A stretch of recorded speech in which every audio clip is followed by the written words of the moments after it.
It's 7 minutes past the hour, and let me turn to Hong Kong. We've spoken about these protests a lot, about this extradition bill that was taking place or planned to take place, but the people, a number of people in Hong Kong, did not want that to happen.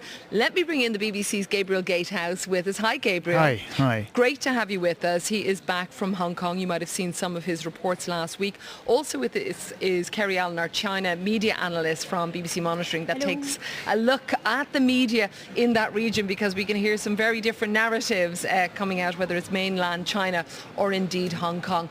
But Gabriel, for people that weren't following these protests every twist and turn, how would you describe why people were on the streets? Well, people were worried that this arrangement, one country, two systems, that has been in place since 1997, since Britain handed Hong Kong back to Chinese rule, that this was under threat, that basically Hong Kongers and foreigners in Hong Kong would be able to be extradited to mainland China, where obviously the courts don't necessarily always follow what we would consider to be the letter of the rule of the law, and may be subject to pressure from the political authorities there. So that was the big worry. And Carrie Lam, the chief executive, she's the political head of the political leadership in Hong Kong, had been trying to push this bill through without much consultation. All these protests, Sunday last week, organisers said 1 million plus people on the streets, and then those very violent scenes on Wednesday.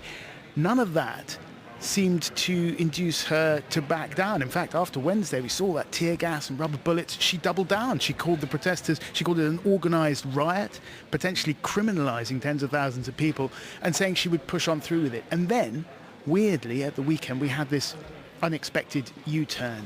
But if she thought that was going to nip the protests in the bud, she was wrong, because yesterday we saw, well, they said it was 2 million people. I don't know whether it was, but it was a lot of people. And yeah, it was quite, I mean, the figures were so stark. Police said 338,000, the organisers said 2 million. But we did see some of the pictures, and the population is not that large. So that is, I believe, 1 in 4 that would be coming out if they say 2 million people. But why do you, when you spoke to people last week when you were there, when the bill was suspended, why do you think they still went out? I think they were angered by Carrie Lam's, the chief executive's, previous attitude towards them. After Wednesday, she'd come out with this parenting metaphor, essentially. She'd said that, look, I'm a mother of 2 sons, and if I indulge my sons' wayward behaviour, they won't thank me in the future. And I think protests were they were absolutely furious about that.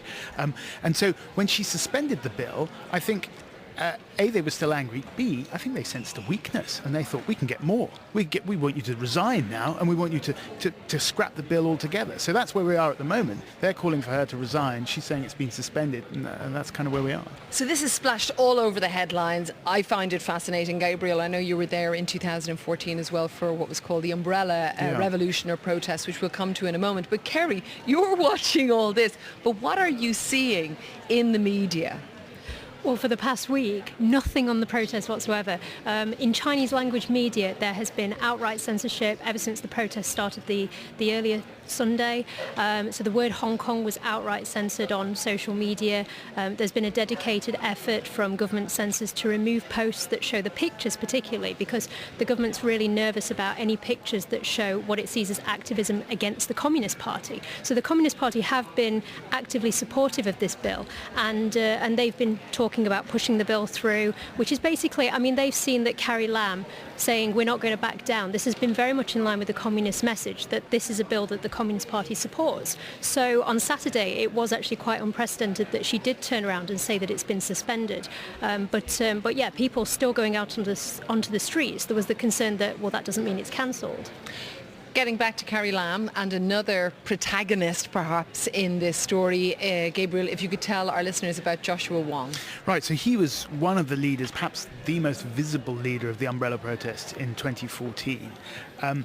And he has just finished, almost by coincidence, as far as I understand it, just finished a jail sentence for his part in those protests in 2014 and was let out of jail earlier today. So he emerged from jail, this leader of a previous generation, if you like, of Hong Kong protesters, but he's still a very young guy. And he came out of jail and threw his weight behind the demonstrators, called on Carrie Lam again to resign, and when asked for some specifics, he said, "You'll have to excuse me.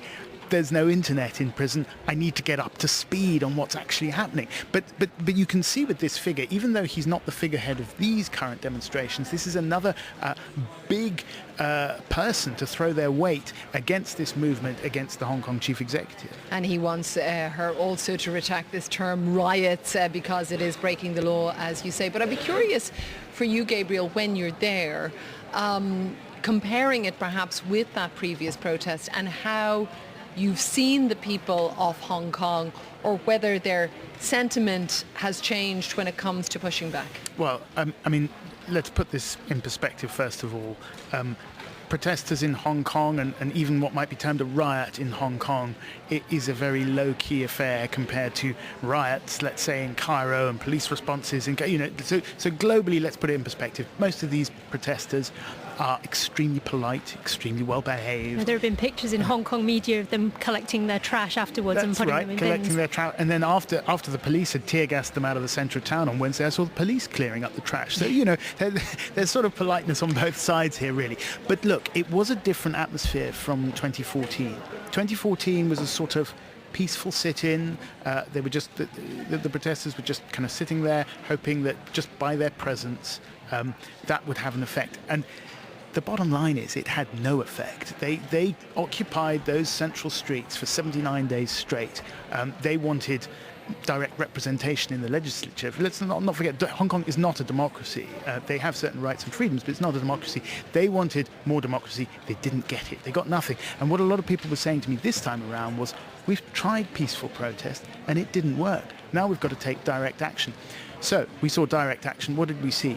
Well, they were armed mostly with metal barricades and umbrellas, and the police obviously had, rubber bullets, tear gas, pepper spray, all of the rest of it. But at some point, with their kind of passion and anger, there was anger there, they managed to break through the police lines outside the Legislative Council building and almost storm the building itself. We ended up inside the building with the line of police. The police barricaded themselves inside. Now, this is unprecedented for Hong Kong, and Hong Kongers keep repeating, we don't see this kind of stuff here. So in that sense, the mood was very different from 2014, more radical. I hesitate to use the word violent because I don't feel like the protesters were violent in the way that we might understand it, but definitely trying to achieve their means by physical force. More aggressive, perhaps. Yes, I again hesitate to use the word aggressive because they weren't aggressive. It wasn't that kind of aggressive sense when you stood there, but they were going to get into where they wanted to get rather than just being passive and sitting on the streets. And then looking at, again, Gabriel, the society, because I remember speaking to some young people when we were there in 2014, and they were worried what their mum and dad were going to say when they found out. And as you said, that was, more of a sit-in than taking some of this action. Yeah.